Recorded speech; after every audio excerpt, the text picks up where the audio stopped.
Messieurs, dames, nous sommes aujourd'hui réunis sur mon IGTV pour pratiquer une activité peu commune.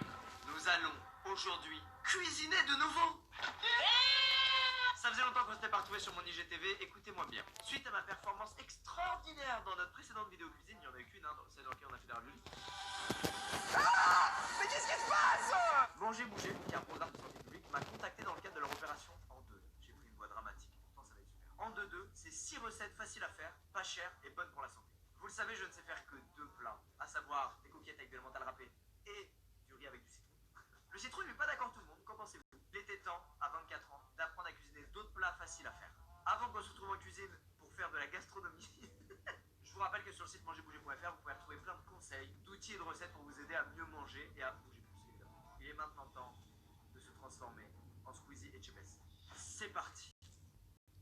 Écoutez, en plus de ces 6 recettes, ils m'ont envoyé des anecdotes qui accompagnent chacune des recettes. On va apprendre des trucs, ok, et surtout on va devoir faire ça bien. Normalement, chaque recette est faisable hyper facilement, genre vous tous vous pouvez les faire. Et vu comment vous avez réussi les raviolis, là pour vous ça va vraiment être facile de malade. Et pour moi ça va être genre normal. Nous commençons avec la première recette, le croque-madame. Oh, pouce! Je vais vous prendre des anecdotes, on va les lire avant chaque vidéo.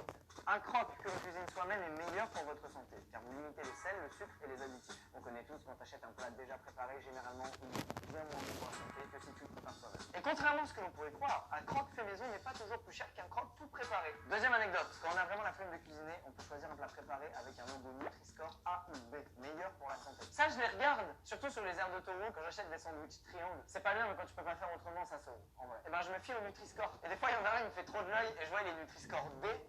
Et je suis dégoûté. Mais je l'achète quand même! Alors, privilégiez toujours le pain de mie complet au pain de mie nature, car le pain de mie complet, comme tous les féculents complets, pâtes, riz, est beaucoup plus riche en fibres. Tiens. C'est la honte, mais j'ai jamais su c'était quoi la diff entre le complet et le pas complet.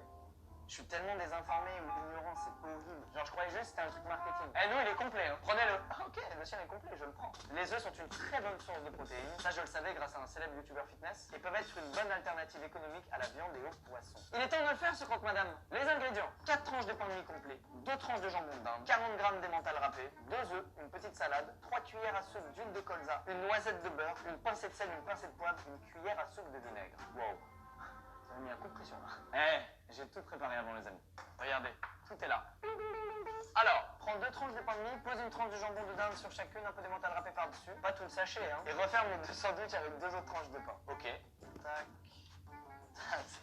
Et là, je m'applique de fou là. Oh, j'avais oublié cette caméra. Vous avez compris pourquoi j'ai une casquette, hein? Non, pas de vue sur la calvitie aujourd'hui. Un peu d'emmental râpé par-dessus. Ok. Ensuite, on referme. Tac. Tac. Étape 2. Mets une poêle à chauffer. Tartine un peu de beurre sur les faces extérieures du sandwich pour que ça croustille bien et mets les sandwichs dans la poêle.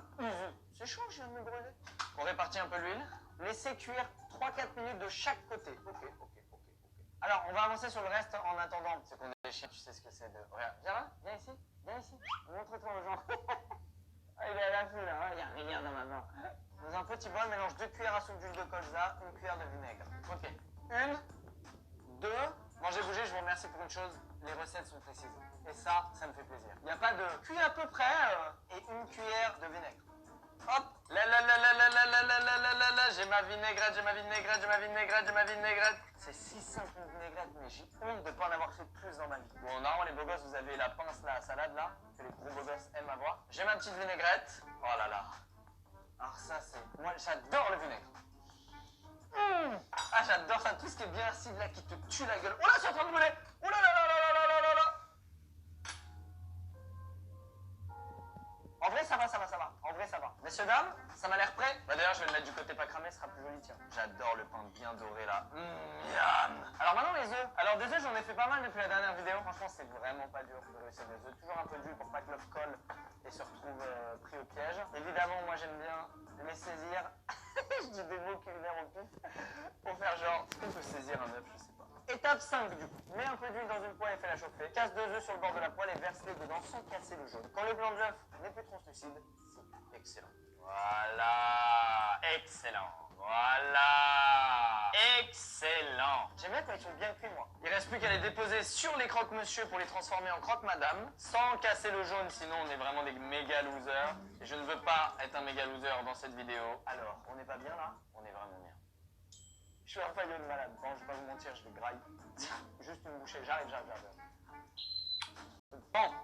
Je suis au top. Deuxième recette, le shakshuka. Je ne sais pas ce que c'est. Le shakshuka est un plat originaire d'Afrique du Nord, plus précisément du Maghreb. Il s'agit d'une sorte de poulet de poivron, piment vert et rouge, tomates, oignons, et à laquelle s'ajoute à la fin des œufs. Avant de commencer, je vous rappelle une petite salve d'anecdotes qu'on apprécie grandement. On peut bien manger en achetant des fruits et légumes en bocaux. Les bocaux conservent la plupart des qualités nutritionnelles des fruits et légumes frais. Ils se stockent facilement hors du frigo et facilitent la préparation des repas. Pas de nécessité de nettoyer les aliments, peler, découper. Bah, vous venez de changer ma vie.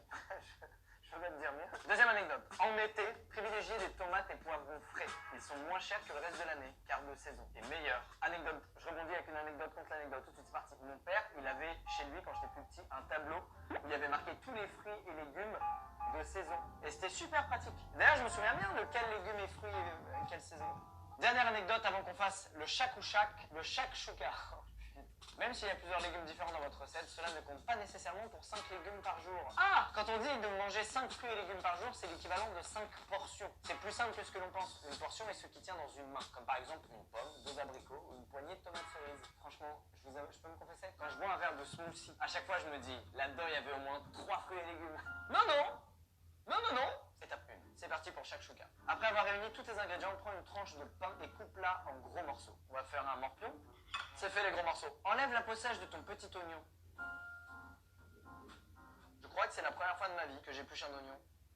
Coupe ses deux extrémités, puis coupe l'oignon en deux. Tranche les deux moitiés en lamelles. Ah, mes yeux! Oh! Je regarde plus! Ah! Les gars, j'ai les yeux clairs, moi, ça fait plus mal. Je sais pas si c'est vrai, ça. Faites chauffer une poêle avec une goutte d'huile, fais cuire tes oignons dedans jusqu'à ce qu'ils commencent à dorer. À dorer, pas à cramer, hein. Vous me connaissez bien. Un peu d'huile.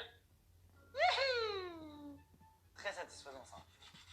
Allez, cuivez. Pendant que ça cuit, quatrième étape. Verse dans la poêle le bocal de tomates. Coupe d'abord les tomates en morceaux si elles sont entières. Mais alors ça, je connaissais pas, tu vois, les tomates en bocal. Ça tue.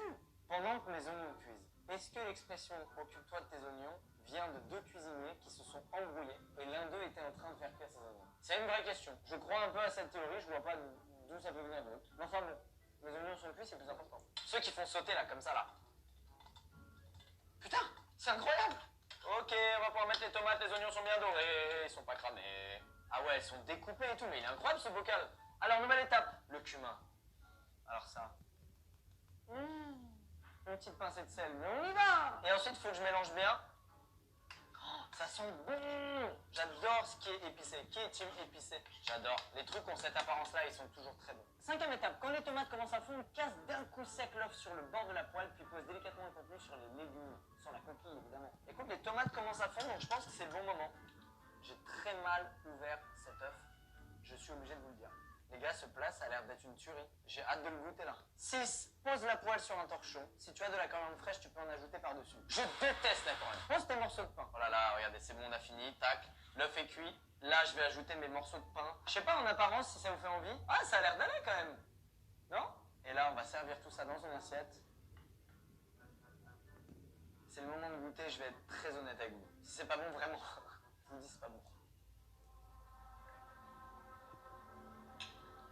C'est super bon. Et personnellement, j'aurais rajouté de la feta. J'adore la feta et je trouve que ça se marierait super bien avec tout ça. Recette suivante? Évidemment. Les samosas, tomates et thon. Mais d'abord, les petites anecdotes. Le thon en conserve est souvent moins cher, possède les mêmes qualités nutritionnelles que le poisson frais et sa conservation longue vous permet d'improviser facilement un repas. Ou de passer un meilleur confinement si vous n'aviez pas prévu d'être confiné. Le poisson vous permet d'avoir un apport en protéines en limitant votre consommation de viande. Alors, pour cela, il nous faut 3 feuilles de briques, une petite boîte de thon au naturel, 150 g de tomates pelées en bocal. Ah bah il m'en reste! Ça j'adore! Une petite salade verte, un demi-oignon, 2 pincées de sel, 2 pincées de poivre, 3 cuillères à soupe d'huile d'olive, 1 cuillère à soupe de vinaigre. Ok, étape 1, coupe en petits morceaux la tomate et l'oignon. Pourquoi vous m'infligez ça? Je n'en peux plus! Allez, c'est reparti. On dirait que je chiale de tristesse. Mais non, mais c'est juste l'oignon là. Il a décidé de me fumer. Ok, l'oignon c'est bon, les tomates elles sont là. Hop. On ajoute les tomates. Et ensuite, vide l'eau de la boîte de thon et mets-le en miettes avec une fourchette. Ça marche. 2. Coupe chaque feuille de brique en 2. Alors ça, donc ça on met de côté. Je commence à être organisé ou c'est un rêve là? Je la coupe en 2. Clac. Prends-en une et plie-la en 2. Mais avec grand plaisir. 3. Dépose une cuillère du mélange au bout de la feuille. L'étape technique, replie le bout de la feuille pour recouvrir le mélange et obtenir un triangle. Ça nous rappelle des raviolis, non? Hop. Et une fois que j'ai ça, 4. Continue de replier le triangle sur lui-même jusqu'au bout de la feuille. En vrai, si chez toi ça ne ressemble pas à un triangle, c'est pas grave, ça aura le même goût. Bah ça me rassure. Ensuite, fais chauffer une poêle avec un peu d'huile, mets les samosas et fais-les dorer en les retournant. Bah alors, la poêle elle est lancée et je vais y ajouter mes petits samosas. Je suis en train de découvrir un truc, c'est que quand tu ranges pendant les étapes où tu es censé attendre, bah en fait à la fin t'as rien à ranger. Donc c'est un vrai plaisir. Alors mes samosas, je vais les retourner avant qu'ils brûlent. Oh bien, oh là là, c'est maîtrisé. Regardez celui-là comme il est beau, celui-là et celui-là. Messieurs, dames, la cuisson est terminée. On va procéder à la mise en place. Celui-là il est beau. Celui-là il est troué, mais ça change rien à la dégustation. Et celui-là il est extraordinaire. Il va par-dessus le tout. On a donc 4 samosas, thon, tomates et oignons, avec en complément cette petite salade et sa vinaigrette sur son acidité. Comment ils font les mecs pour présenter les plats en mode c'est un truc de ouf? Je sais pas. Faut que je goûte, évidemment, c'est la tradition. Incroyable. Faut un peu. Messieurs, dames, je crois qu'on arrive au bout des 3 recettes de cet épisode. Je vous avoue, là, moi, dans l'immédiat, c'est gros coup de cœur pour le shakshuka. C'est tellement bon. C'est tout ce que j'aime. Et en plus, j'ai découvert l'existence des tomates en bocal. C'est une merveille. Faites-moi plaisir, essayez une de ces recettes chez vous. À tous ceux qui, comme moi, sont vraiment nuls en cuisine et qui n'en ont jamais trop fait et qui sont facilement découragés par ça, franchement, faites l'une de ces recettes-là. Je vous jure, c'est simple. Ce que j'aime avec ces recettes-là, c'est que contrairement au ravioli de la dernière fois, où c'était 1h30 de cuisine, là, c'est méga rapide. Quand je mange à l'arrivée, j'ai pas ce truc où je me dis, bah 1h30 pour en arriver là, ça valait pas le coup. Non, là, je me dis, 4 minutes, parfait. J'espère que ce premier épisode vous a plu, écoutez, et puis j'espère que ça aura encouragé certains à se mettre à faire des petits plats de cuisine. Je vous dis à dans 2 semaines pour l'épisode 2, on fera 3 autres recettes, pareil, très rapides à faire, pas cher et bon pour la santé. D'ici là, portez-vous bien, et faites-moi plaisir, cuisinez un peu là, cuisinez.